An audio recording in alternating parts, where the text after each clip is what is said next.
in faith. Okay?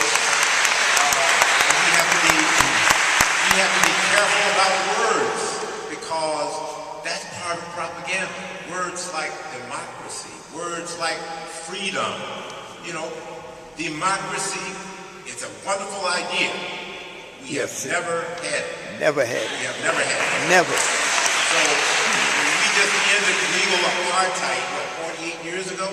Legal apartheid in America. So so we throw these words around. But the idea is that the role of the black male is to be the society's underclass, be the criminal, and therefore, and to the point that Professor Alexander made in her book, we are at the stage now of marginalization. It was first exploitation, right? Now it's marginal. How do we get these people off the street? And I dare say, we can talk about drug laws till we're blue in the face. Drug laws are tantamount to what the Mann Act was for Jack Johnson. It's tantamount to what income tax, whatever it was to Al Capone.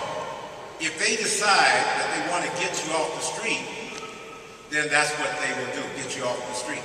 They will come up with another law to get you off the street if you do something about the drug laws. So we have got to start at the beginning of changing the attitudes of these young men who, first of all, given the fact that they know from what they have experienced, they know from what they see on television, that they're being looked at and looked at unfairly. So it comes as no surprise.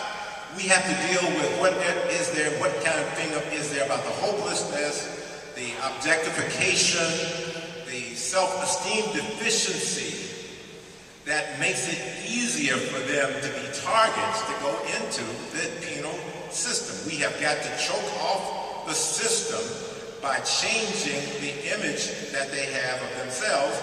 And believe me, that media speaks louder than moms, speaks louder than ministers, mentors, magistrates.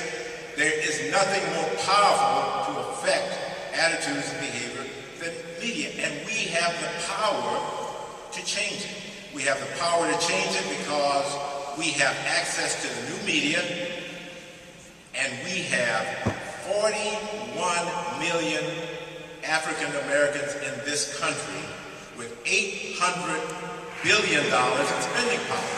That is not a neighborhood, that is not a community, that is tantamount to a country.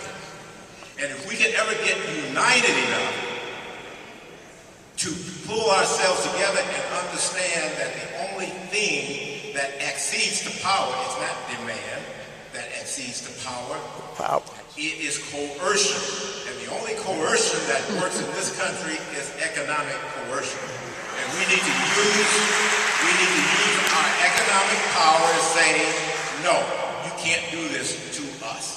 You cannot create those images that create this attitude and this behavior that feeds the penal system. We're not going to have it.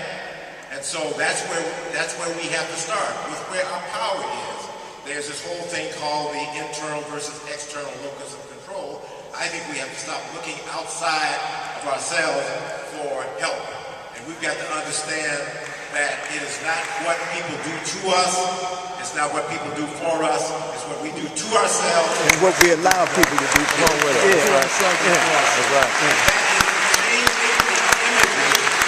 changing the images from positive images to negative ones. W.E.B. Du Bois said, all art is propaganda. And remember that, all art is propaganda. It either moves us forward or it moves us back. So let's change the landscape of these images and words and symbols and replace the negative ones